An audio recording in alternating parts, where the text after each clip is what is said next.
el régimen de La Habana aumentó a más de 45,000 las casas que fueron dañadas tras el paso del huracán Melissa por el oriente de la isla.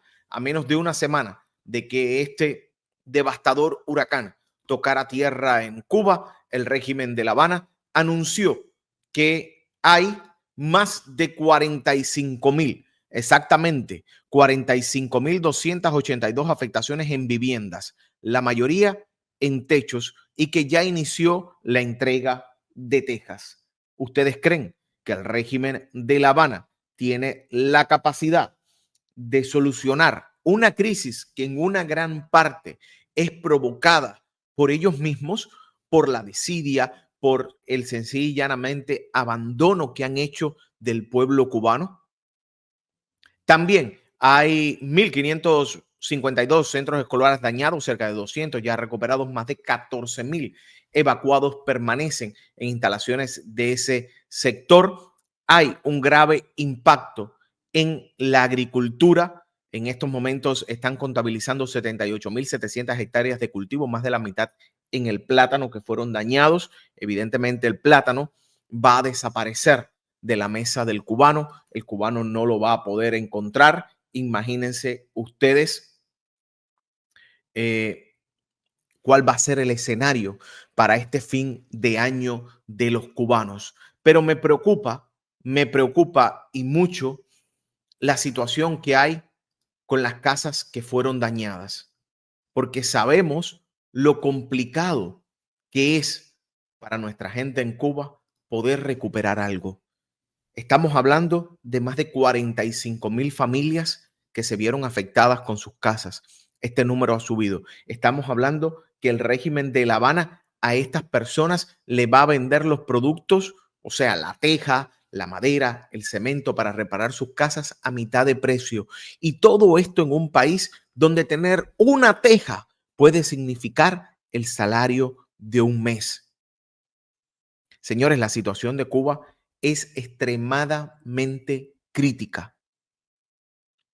¿Cómo van a poder resolver los cubanos estas más de 46,000, 45,000 casas dañadas? Y todavía hay zonas que están inundadas por el paso del huracán Melissa, como por ejemplo esto que estamos viendo en pantalla de Prensa Latina. Miren esa zona, cuando se vaya toda esta agua, cuando se retire, cuando se pueda ver efectivamente lo que hay en cada uno de esos techos. Miren las personas con lo poquito que han logrado salvar, quien lo pudo salvar con sus ropas o con los colchones puestos a secar. Es la grave situación que hay en Cuba, donde ha crecido esta destrucción, donde el huracán sencillo y llanamente viene a dejar un escenario y un panorama mucho más catastrófico para el pueblo en Cuba. Aquí les estamos poniendo imágenes mientras salen estas nuevas cifras, mientras conocemos, escuche esto, que según la dictadura cubana, en Holguín solamente tienen corriente el 40,5% de la población. Es decir, el 59,5% está sin corriente. Granma tiene el servicio el 50,4% de los clientes. Es decir, el 59,6% están sin electricidad. El 49,6% sin electricidad. Casi la mitad de Granma está sin electricidad. En Guantánamo, casi el 40% de los que viven allí están sin electricidad.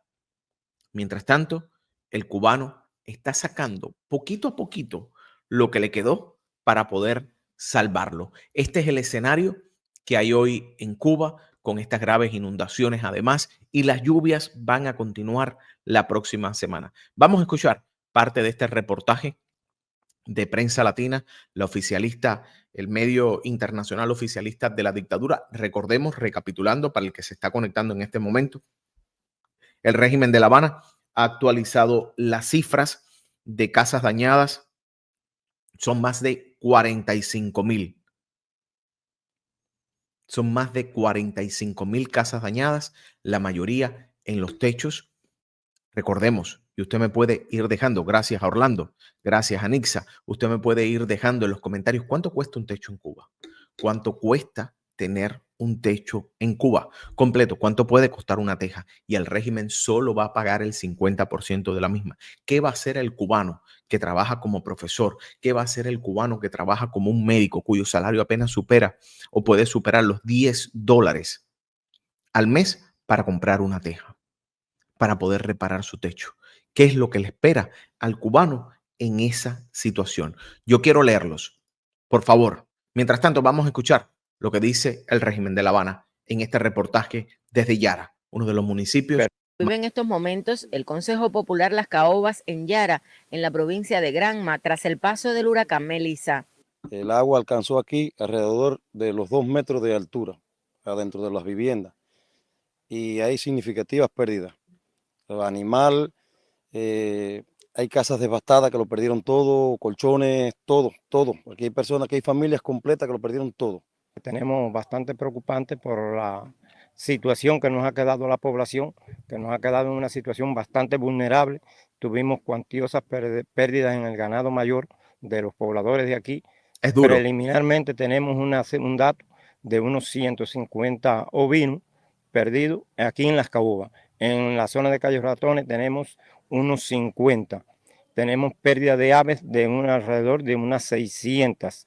En lo que es vianda, tenemos aproximadamente unos 1.200 quintales de yuca que se nos han echado a perder. La mayoría de las personas que dejamos aquí cerca de las casas eran casas de placa que cuidaran los bienes de los demás, y evacuamos a la mayoría de la población. Dejamos cabezas de familia para que protegieran los bienes. Y cuando comenzó la inundación, tuvimos la necesidad, por la magnitud y la fuerza de las aguas, de ir y evacuarlos. Evacuamos, buscamos la fuerza del interior, del MININ, trajeron lancha, y con personas aquí que somos los que conocemos el barrio, los montamos cada uno en la lancha y fuimos rescatando toda la familia. El aumento súbito del nivel de los ríos. Miren cómo quedaron esas zonas a las que todavía no se ha accedido, personas que no han visto, no han vuelto a sus casas para ver verdaderamente cómo están sus casas. Y miren estas escuelas, son barrios extremadamente pobres, son barrios extremadamente humildes, donde, como vemos, miren el piso que estas personas tenían, el techo, ahí lo perdieron todo.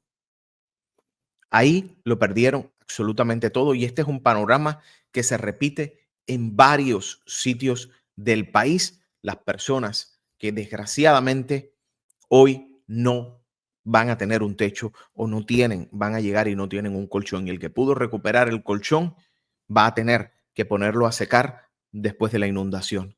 Miren esta pared de ladrillos y hasta donde llegó el agua. Y miren también los periquitos que están a la entrada de esa puerta.